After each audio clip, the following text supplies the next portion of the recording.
Hi, this is Maria from Detroit again, and I'm going to answer one of your questions. The question was, how do I know if I'm going through depression or if I'm just sad?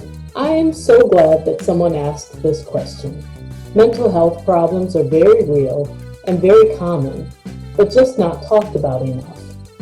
I'm going to share with you some of my thoughts on this issue and then share some examples, real examples of depression that come from my family. The way I think about this is that sadness usually lasts for a short time and usually has an identifiable cause, whereas depression is enduring and doesn't always have a clear cause. Serious depression is debilitating, and it can prevent you from feeling joy and sometimes from just getting out of bed.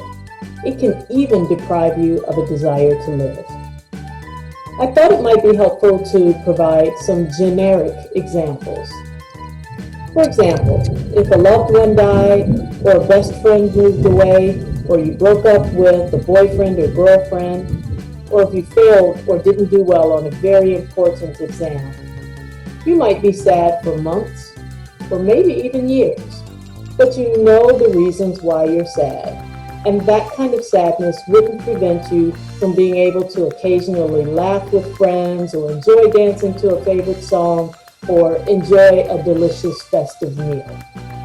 You might even still cry every night. But that's okay. That kind of sadness gets better on its own over time. On the other hand, depression can make every day gray. It can make it feel like you are watching your own life as a movie. It can make you wonder why everybody else is laughing and you're not.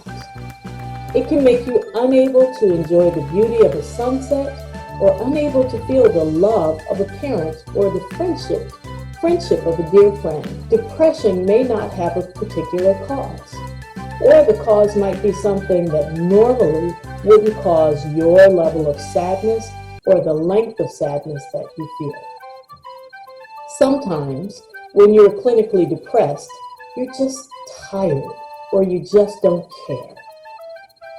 You might not be able to focus. And although it's not as common, sometimes depression can manifest itself as irritability or being quick to anger. Depression lasts for days, for weeks, for months, even for years. Or sometimes it can come and go intermittently without any apparent cause. Serious depression or anxiety can make life very difficult to bear. It can make you want to harm yourself. It can make you unable to function.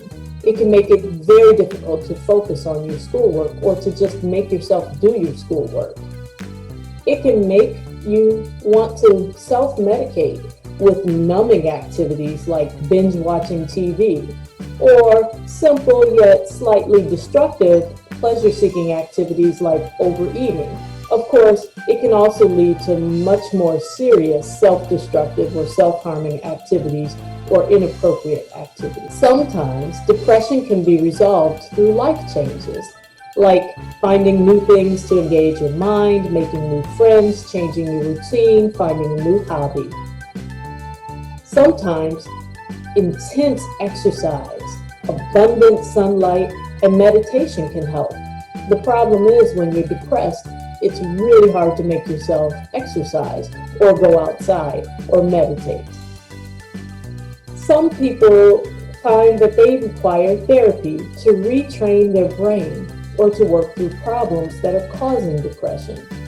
And sometimes medication is required, either to reset one's mood or to provide one's body with serotonin or other neurochemicals that your brain is lacking. The important thing to remember is that serious clinical depression is a medical or psychological issue.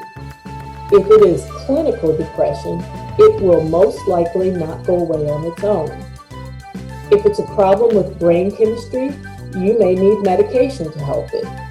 If it has its root in trauma or has a psychological cause, then you may require counseling or therapy to resolve it. Several members of my family have or currently suffer from depression.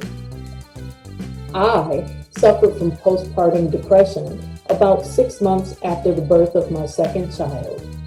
The cure for me, after seeing a psychologist, was to have regular, planned escapes from motherhood for a couple of hours, a couple of times a week. My mood really lifted when I found volunteer work. I just needed a break from the never-ending cycle of caring for two children. My mother suffered from depression while I was very young because she had 4 children in 4 years. And she was just simply overwhelmed by exhaustion and a cumulative lack of sleep. After seeing her doctor, she took medication for a few months, learned to ask her friends and families for help, and to get an occasional break from the duties of being a mother.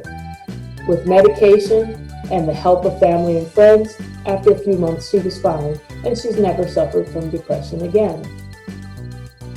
Another adult family member of mine, normally a happy, upbeat person, has suffered from intermittent, nearly debilitating depression off and on for 30 years.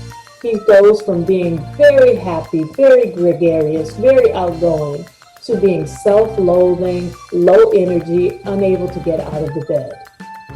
Finally, after 30 years, he finally went to see a psychologist and a psychiatrist, and he started therapy and medication, and his quality of life is so much better.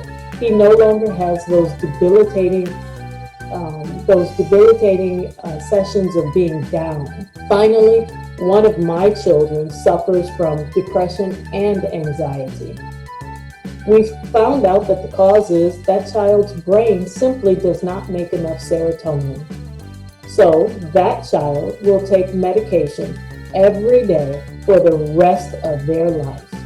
But the good news is that with medication, that child no longer suffers from either depression or serious anxiety. So I hope this helps you think about how to tell the difference between sadness and depression, and maybe will help you figure out whether you need to seek medical or psychological help to resolve your emotional sadness.